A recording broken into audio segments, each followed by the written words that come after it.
Hello, everybody. I'm happy to be back, this time with a fellow economist who has traversed a complicated path.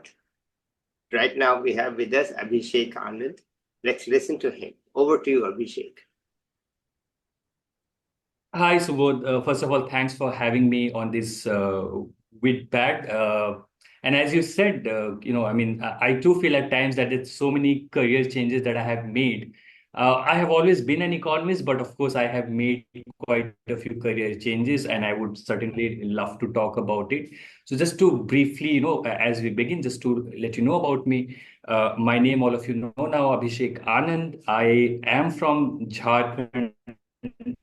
My schooling was in Jharkhand, in different schools. My father was a civil servant, so as and when he got posted to a new place, so I kept moving. Then, of course, I didn't know much about the very limited exposure that you have. I always studied in a very small schools in Jharkhand. Most part of my life, I was studying in government schools. And all that you read about government schools, lack of infant, all of that. So I kind of lived that life. I had absolutely no idea what I want to do in life once I finished my 12th. And my cousin brother, he just suggested that, there's this college in Delhi, St. Stephen's, and, it's a very good college, and you should try and apply there. I had no idea what Delhi University is. And just lack of my understanding, and the only college that I applied to was St. Stephen's, just because I did not know about any other college. But luckily, I was lucky. It was, of course, stupid of me to not to apply to any other college, but I was lucky enough, and I got admitted to the college. And I think, of course, Stevens played a big part, the exposure that you get. Not in terms of, I wouldn't say, the education, even in DU, is really up to the mark. I think it can improve a lot. St. Stevens may be one of the better colleges, but now I feel that there is so much that can be done when it comes to higher education in India. And But the exposure, meeting people for the first time, you are interacting with people from different states. That itself is such a great learning. And then, of course, I got to know what to be done, where should I go next, IIT, IIM, whatever, all those things I got to know. And then I was convinced that, economics is something that I like, although, I was confused whether I should be doing an MBA or not. But then finally, I made up my mind and I thought that I should continue with economics. I ended up doing my master's in economics from Delhi School of Economics. And after that, as most of us, we think about joining civil service, and my father was a civil servant. So I thought I should also prepare for civil service. So I thought I'll work for a year. After finishing my master's, I worked for a year. I came to Calcutta. I worked as an analyst in HSBC.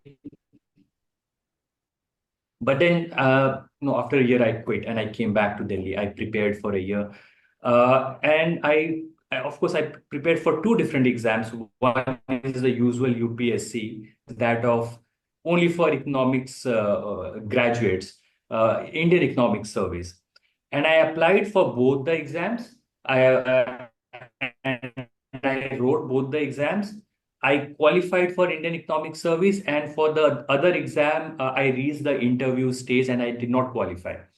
And then I joined. I thought, economics is something that I love, and I wasn't really, keen on again writing the other exam again and again. And so I joined Indian Economic Service.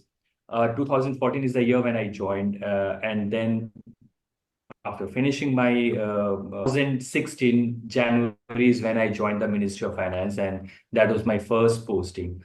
And I think I got very lucky because in my first posting itself, I was in Ministry of Finance and I worked directly with the then Chief Economic Advisor, Dr. Arvind Subramanian. And I guess that's the time when I kind of got addicted to, I would say, research, because till then I was not keen on pursuing research. I was very happy with my administrative job. Indian Economic Service, it's not that you do great research. You basically do admin work. But I was lucky. And then for 2 to 3 years, while he was the chief economic advisor, I worked closely with him. He had been a great mentor. He is still my mentor. I work very closely with him. And I kind of realized that, this is what I like. I like economic policy research. And maybe this admin job is not what I really want to do, at least in the long term. Even if I stick, I'll maybe do it for 10 years or whatever. But finally, I want to get into research. I worked for around 3.5 years, and then I thought I should go for a second master's.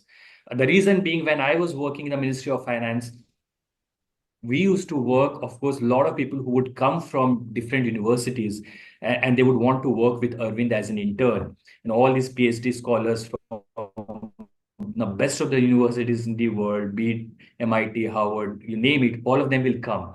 So my interaction for the first time with such people, very bright people, it happened during that time. And I realized that I need to upgrade my own skills. While I love to do policy research, I certainly don't want to be in academia, but it's very important that I upgrade my skills. And I discussed it with Arvind, and he encouraged me to apply for second master's. And on his advice, I applied to Howard University. They have this program in Howard Kennedy School called a Master's in Public Administration and International Development. And I did that program, and I'm so happy that I did that program, because I really kind of understood what good education is all about. And we might, some people criticize that, oh, Western education, this and that doesn't matter. India is great and all of that. But I feel that, I mean, you go and experience there, the way they teach and everything is very different. And I really learned a lot. Unfortunately, of course, it was also COVID time. So 1 year, I could do all my classes in person, but the second year happened to be, because of COVID, it was all virtual. So I definitely lost out on that experience of classroom, teaching, which was just fantastic, where you can just go and meet any professor, all these big names. Danny Roderick was my thesis advisor. You can just go so informal, which is something missing in India. We're kind of scared of professors, but there, Danny Roderick, Kenneth Rogoff, all these big names, you can just go knock on their door, ask them questions, whatever. And that really opened my, kind of understanding of research. And all this while, of course, I was also very closely associated with Arvind as well, and I was working and writing papers. And I happened to, during that time when I was still there, I wrote a paper on COVID, that how official numbers kind of underestimated the deaths. I mean, in a way, it helped me in terms of my own research, but also slightly, when I came back to government, created some issues. But then I thought, once I came back, that, if this is what I want to do in long term, maybe I should quit government. So I ended up, for whatever reason, all these, the other reasons as well, I ended up quitting government. Luckily, I was offered a fellowship by the World Bank. They have something called Robert S. McNamara Fellowship, where, you just go there 8 months, whatever topic, you pick a topic and you can do your research. And I ended up doing my research on issues related to trade in India. For 8 months, I did that. And then, of course, I needed a job once I was close to finishing my own fellowship there. And then the World Bank had this thing that you cannot, because when I was undergoing my master's program in Kennedy School, I was funded by World Bank. So they had this cooling off period that, you can't work full time with World Bank for 3 years or so. So I couldn't have continued beyond the fellowship. So I ended up doing something, which I never thought I'd do, but I went to Dubai. I worked as a consultant in Dubai with PwC for a year. Uh, and I was very sure, and I'm glad that I did it, because of course, you get great money in Dubai, all tax free. But I was very sure that this is not the profession that I want, and I was very unhappy with the quality of the work. And then I realized, at our age, it becomes, we're always conflicted, money or, good work. And it became absolutely clear to me that, I have all the money that I want, but I'm not happy. That clarity, I think, was very important. And I came back as soon as possible. Luckily, World Bank agreed to give me a full-time employment, and they somehow managed to waive off the cooling off requirement. So I came back to India. I joined World Bank full-time as an economist in their macro trade and investment group at the Delhi office. I worked there for a year, absolutely, great experience. But, as I continued working, I realized, of course, while I love the research, there are few issues about World Bank which I thought, over time I started kind of thinking, okay, is it what I want to do? One being maybe World Bank is as bureaucratic or even more bureaucratic than the government of India. So things are slow. And I like, do quick things, move things, things should move at a fast pace. So I was getting slightly, because of that, I was slightly unhappy. And also, in general, there is, what you write, you have to be careful for whatever reason. Maybe, World Bank is a big institution. So, what I thought before joining World Bank, of course, to great extent it was true, but some of these issues, I thought I should maybe look for other opportunities. And because all this while I was continuously working with Arvind as well on different topics. And Arvind has been associated with different state governments. He's advising few state governments on their macroeconomic issues. So he asked me that if you're unhappy there, why don't you work full time with me? And I thought, yeah, that will be great. And so basically now I have left the World Bank. I have started my own, a small company. It's called Insignia Policy Research, where basically I work with two, three different state governments, Tamil Nadu and Punjab, very extensively, and few other state governments, where these states are facing some macro fiscal challenges, and we try work with them as extensively as possible and offer them some policy advice. And I have been loving it. This is what I like to do. The kind of policy research that makes an impact, working very closely on the ground, and not just writing papers, but on the ground working with the politicians, the bureaucrats. And of course, you may advise them 10, 12 things, but one or two things will actually be implemented. But that in itself is I feel that's a big deal. In policy research, if you can even get one thing implemented out of 10, 12 things, that is a good success rate. So it has been great so far. I have been enjoying my association now with all the state governments.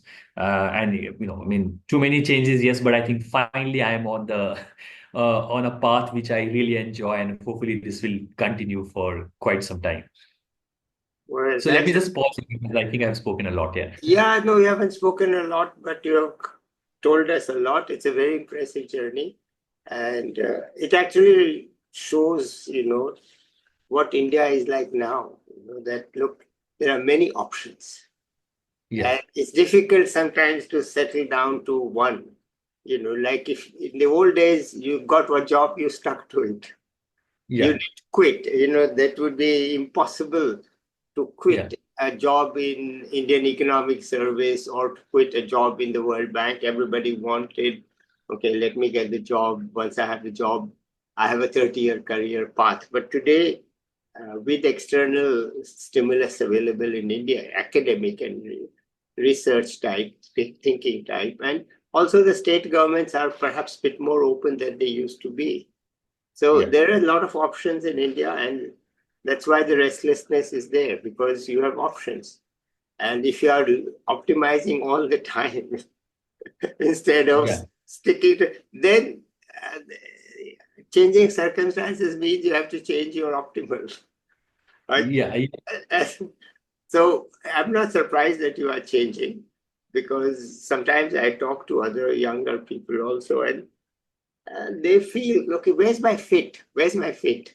Right? And this question was unknown 30 years ago, because you found a fit and it didn't fit, it doesn't matter, you just continued. So I'm glad to hear it, that you are an entrepreneur who responds to changing circumstances, and more than changing circumstances, changing opportunities.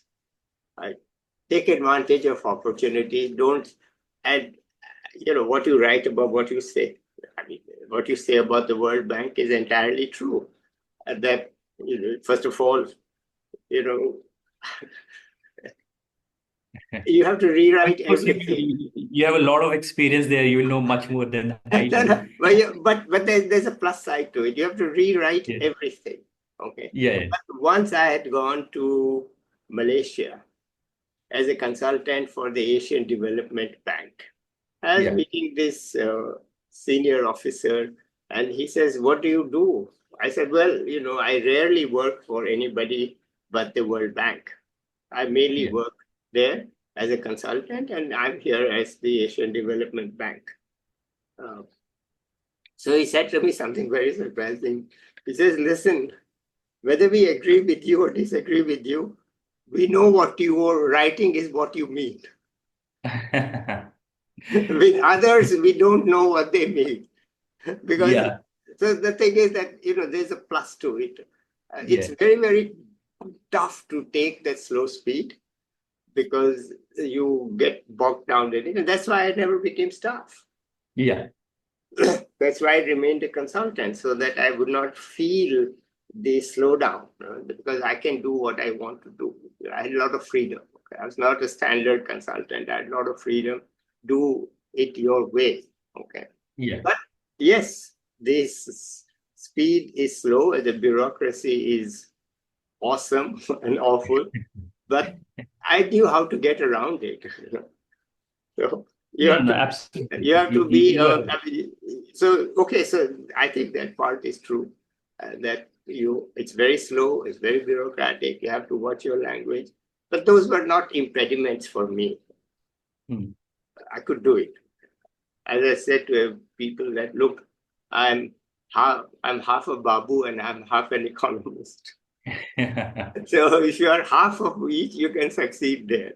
Okay, but I'm glad that you have finally decided to go out at the state level, because this is a very, very important part. In 2021, I wrote a book, India 2047, and even before that, I had been writing on fora. It's not Hmm. the PM alone; it's the PM and the CMs. Yeah.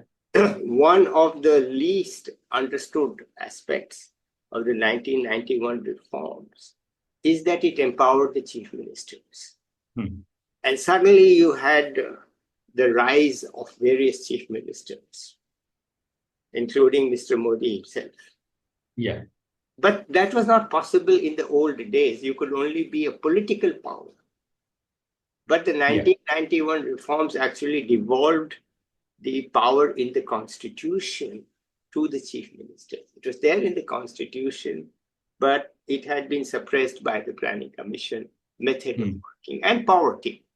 Yeah. And poverty. So states were, but so it's really important to get away from the feeling that I have to work for the union government.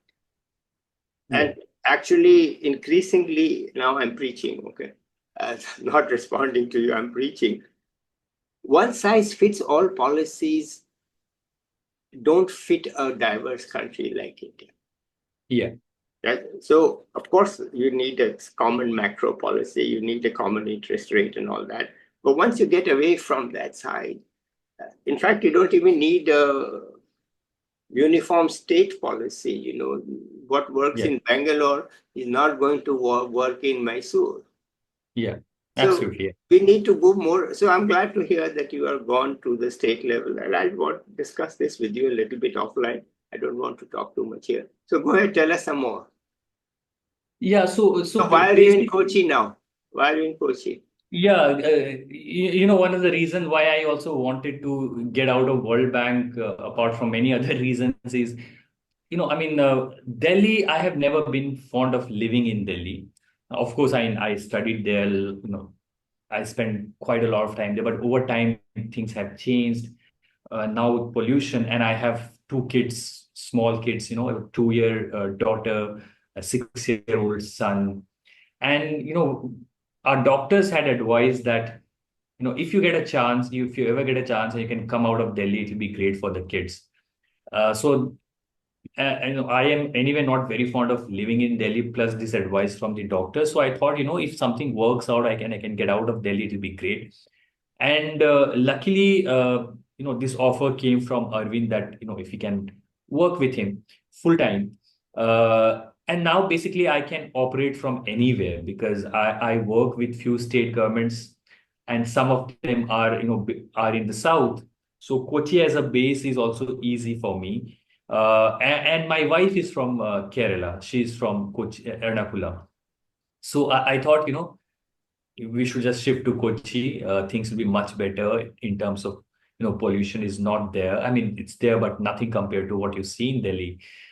Education is great. It's not that, Delhi is, better than Kochi. Health is good. So it made sense for us to move back to Kochi. So that's why we moved back. And here, I basically work with, I very intensively right now engaged with Tamil Nadu and Punjab. So, and to some extent Kerala. But that relationship is still, in the ongoing process.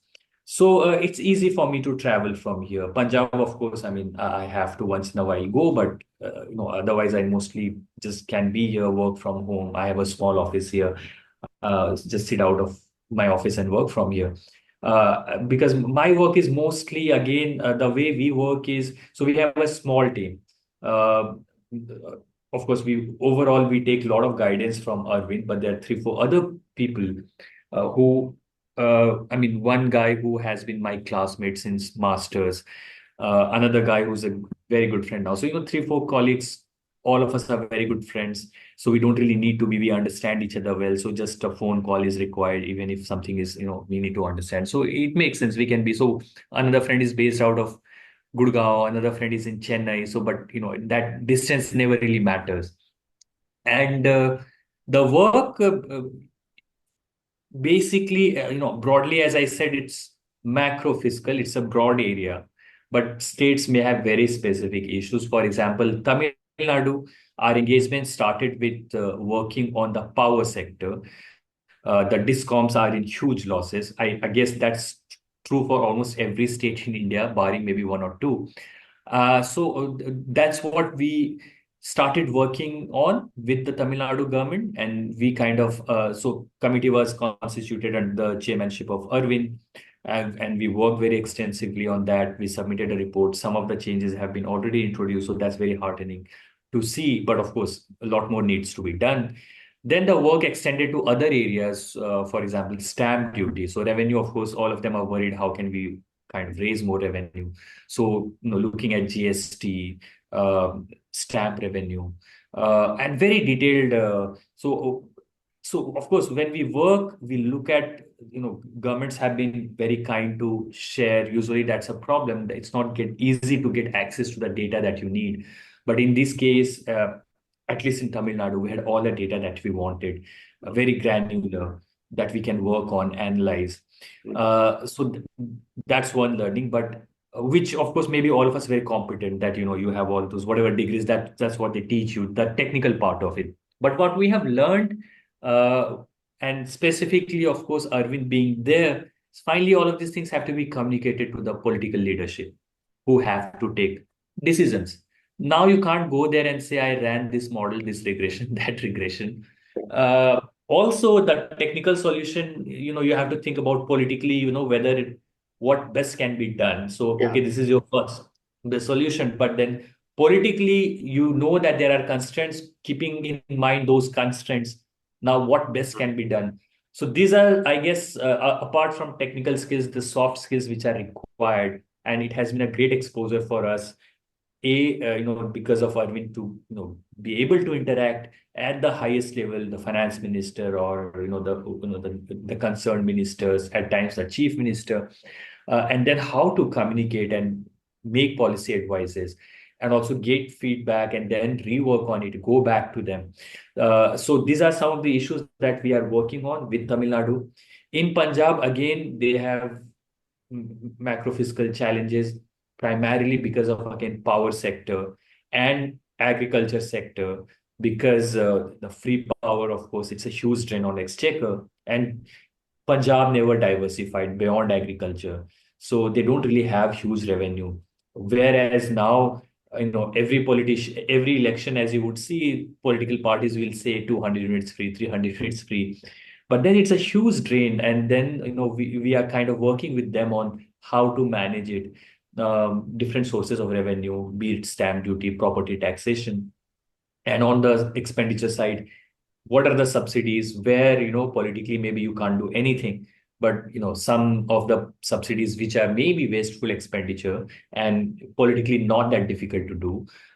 So that's our engagement again in Punjab. And then we had a very brief, we started working with Kerala and Karnataka, but it was more on very narrow, focused on finance commission issues. So now the new finance commission has been set up. All the states will go and they'll ask for money. All the states will come up with different formula.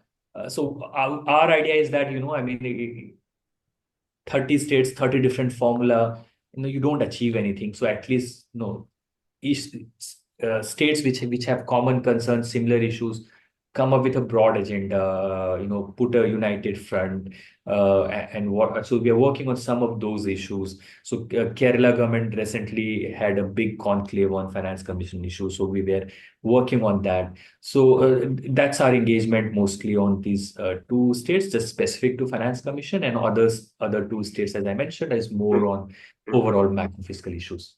Okay, wonderful. Any tips you have for young people? I mean, college students. We're not talking about master's level, college students. yeah, no, as you said, now we have a lot of opportunities. So, when you were telling us, how things were different in the past, and for me as well, maybe I have very supportive parents, and even if they were unhappy with my decision, they always let me do what I wanted to do. Because in college, you are not sure what you want to do, and you make mistakes. Even when you are a graduate or a master's, you have finished your master's, you don't really know. And once you start working, you realize whether you like it or not. So, for example, before I joined Delhi School of Economics, I joined FMS, it's Faculty of Management Studies, it's a MBA institute in Delhi. And everyone thought, great, MBA, at that point in time, everybody wanted to do MBA. And 1 week of class, and I realized that I really don't like it. I can't survive management studies. And I, you know, and not just me, I think there were other people in the class who had similar thought, and they were not sure what to do. But maybe I made that transition. Now it sounds easy because everything has maybe worked fine for me. But at that point of time, it's not easy to take that call that, okay, I'm going to leave a great institution like Faculty of Management Studies, which assures you certain amount of pay and whatnot. Uh, but I did that again, leaving government when everyone thinks that, okay, settled job, you don't have to worry much. Similar, life standard would be if you grow at similar path and whatever workload everyone feels will not be that great. So good work-life balance. But then again, I was unhappy and I left it. Or even when I thought that, when I was writing all these competitive exams, I got through UPSC, the other UPSC interview, and deciding not to write it again. And of course, my parents were that, if in the first attempt you can go to that level, you should do it again because everybody wants to be here, IS, IPS, and all those jobs they want. But I did not, whatever I felt was right to do, I did it. I'm not saying that everyone should do the same, but at times we just don't do it even when we are convinced, just because we feel that, okay, there may not be opportunities or what others have been doing. Let's just follow that path. And my advice will only be is that, when you are a graduate student or a master's student, you will not know what you want to do in life. It's very rare that you will exactly know. You will do a job, maybe second job, and you will feel this is not what I want to do. I'm not happy. But early in your career, take the risk. The more you wait, things will become difficult. So at least early in your career, if you feel you are unsatisfied with your work, take a transition. Things will be fine. And specifically now, when India is a growing economy, well integrated into the global economy, maybe not to the level that it should be, but definitely far better than what it was till the last year. Things are improving, certainly much better than what it was 10 years back. So there would be a lot of opportunities, and you should be a risk taker, at least early in your career. Don't just follow a set path if that's not what you have been enjoying, and try and do what you want to do, and things will work out. All right. Anything else you want to add here? I'm not sure what, because I I'm in fact, I am learning on every day I learn new things. But one thing that I would just say is that, even studies, not just education. I feel India, the way we teach, and it's not fault of the young students, but I feel very passionately about it now. The way we teach things here, as I just said, that, when I went to the US for the first time, I felt things are so informal. I can reach out to anyone. I was scared of speaking to my professors back here in India. So that thing, I don't know how it will change, and I wish it changes and professors become more accessible. The second thing is, it's not just about education. I think what I've really learned in my life is not through classroom studies, but more than that, about life in general, just by interacting with my fellow classmates. I'll just give you an example. When I was in Jharkhand, where you don't very limited exposure, I had so many notions about, people from South are like this, people from North are like this. I used to, it's best to avoid. But when you come here, you interact, it really kind of opens and widens your horizon, the way you think about people. Mm, In Harvard, for example, when I was there, my class had, we were a batch of 80 people from 50 different countries. So I think I have learned so much just by interacting with my fellow classmates who come from very different cultural background, and just learning about different geographies, speaking to them. So mm, I would just say that be open to, education is not simply doing well in exams mm, and reading books, but, do travel a lot, do meet people from different backgrounds, be open to, making friends from different communities and whatnot. All those things are very important, which perhaps we don't really think much about. Our focus is always about scoring well, doing well in exams, getting a good job, but these other things are equally important, if not more. So that would be one of my suggestions from my own experience. okay, wonderful. I think it's a very rich life that you have led, and you have told us about it very clearly. And I think it will be obvious to the people as to what you have done and how you have achieved it. So I do want to talk to you a bit offline. So let's end it here today, Abhishek. Thank you so much. I'll be back with another young person or an expert soon. Bye till then. Bye, everybody. Thanks.